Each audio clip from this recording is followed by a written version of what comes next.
나는 solo.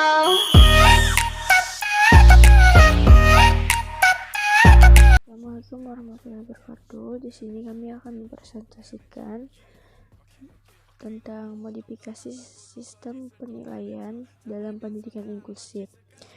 Anggota kami yang beranggotakan Indah Putri Pertiwi, Siti Aisyah, dan Muhammad Ikra Haikal. Penilaian hasil belajar. Pendidikan sebagai upaya inklusif lebih bersifat melihat perkembangan individu secara menyeluruh sambil tetap memperhatikan perkembangan perilaku intelektual dan sosial individu sebagai produk dari belajarnya.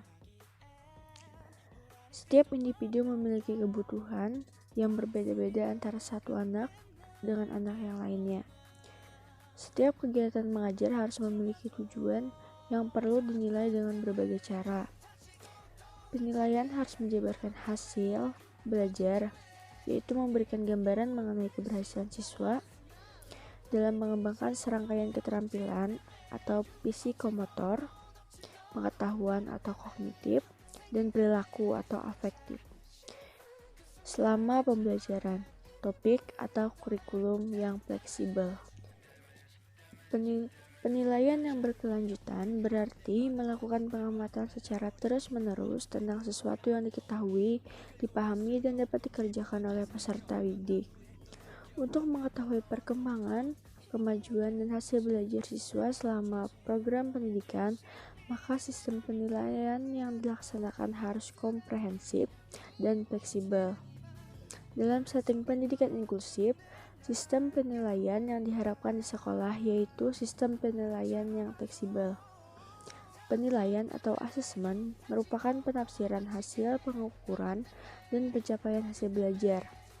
Dari hasil belajar diperoleh melalui pengukuran dan penilaian pendidikan merupakan informasi yang sangat berguna sebagai umpan balik bagi pelaksanaan pengajaran dan strategis proses belajar mengajar. Ini saya ingin menjelaskan mengenai hal yang harus diperhatikan guru. Yang pertama yaitu memandang penilaian sebagai bagian integral dari kegiatan pembelajaran. Yang kedua, mengembangkan strategi pembelajaran yang mendorong dan memperkuat proses penilaian sebagai kegiatan refleksi. Yang ketiga, melakukan berbagai strategi penilaian di dalam program pembelajaran untuk menyediakan berbagai jenis informasi tentang hasil belajar siswa. Yang keempat, mengakomodasi kebutuhan khusus siswa. 5. Mengembangkan sistem pencatatan yang menyediakan cara yang bervariasi dalam pengamatan belajar siswa. Yang keenam, menggunakan penilaian dalam rangka mengumpulkan informasi untuk membuat keputusan tentang tingkat pencapaian siswa. Selanjutnya yaitu membahas mengenai modifikasi sistem penilaian. Yang pertama yaitu modifikasi materi atau konten. Materi adalah isi atau konten yang harus dipelajari oleh siswa supaya bisa mencapai tujuan yang telah ditetapkan. Materi pembelajaran bisa berupa informasi, konsep, teori, dan lain-lain. Modifikasi isi berarti materi-materi pelajaran yang diberlakukan untuk siswa reguler dirubah untuk disesuaikan dengan kondisi siswa berkebutuhan khusus. Dengan demikian, siswa berkebutuhan khusus mendapatkan sajian materi yang sesuai dengan kemampuannya. Selanjutnya yaitu membahas mengenai modifikasi metode. Modifikasi metode atau strategi. Modifikasi metode pembelajaran yang digunakan dikembangkan dengan mencocokkan antara kemampuan anak dengan kebutuhannya. Salah satu model layanan pembelajaran untuk peserta didik yang belajar bersama anak pada umumnya di sekolah reguler adalah program pembelajaran individual atau PPI Sunardi 2003. Untuk tunarungu yaitu belajar melalui membaca ujaran atau speak reading, belajar melalui pendengaran, belajar secara manual. Untuk tunagrahita yaitu direct introduction, cooperative learning, strategi pembelajaran individual. Dan untuk tunanetra yaitu praktikum di laboratorium IPA, hindarkan kata-kata ini itu untuk mewakili suatu konsep tertentu. Modifikasi Modifikasi standar. Setiap anak hakikatnya berbeda satu dengan yang lainnya, baik kemampuan di bidang akademik maupun di bidang non-akademik.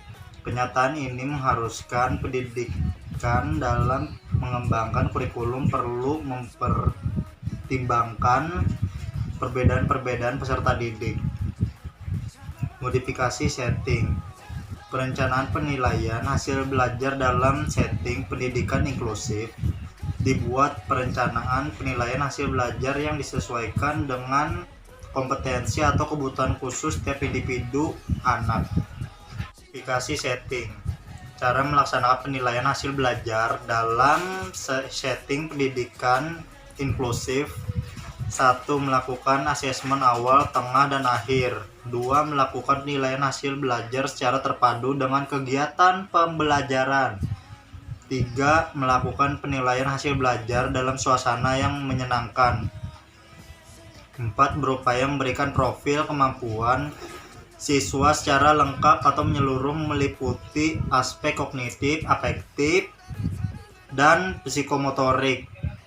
5. Melakukan penilaian hasil belajar dengan adil disesuaikan dengan kemampuan atau kebutuhan khusus setiap individu atau siswa. Terima kasih.